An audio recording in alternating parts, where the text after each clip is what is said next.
السلام عليكم.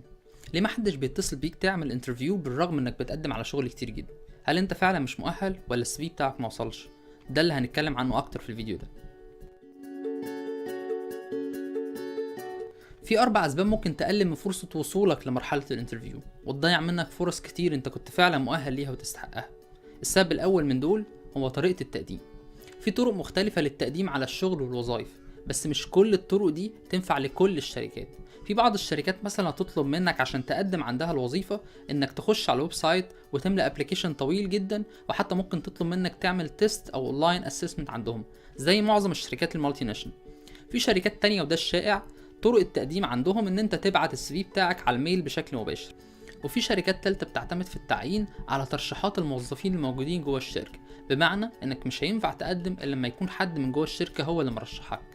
وده مختلف تماما عن الواسطة اللي مش هتخليك تمر على اي انترفيو او حتى تبعت السي في بتاعك.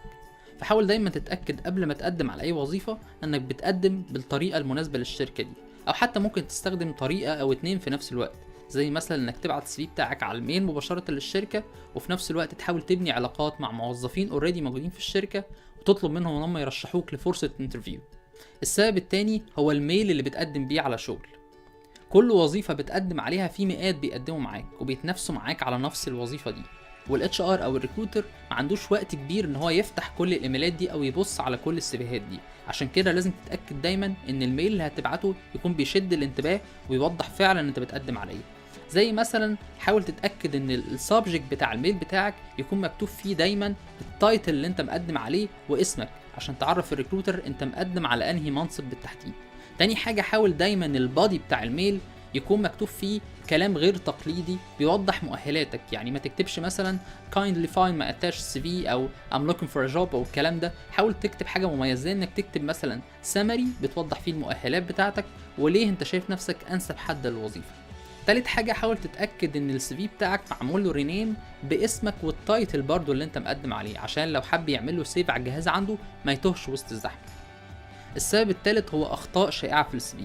انا بتكلمش هنا على اخطاء اساسيه زي مثلا انك عامل السي في بتاعك كله الوان، او حاطط صورتك انت واحد صاحبك او صورتك وانت في فرح.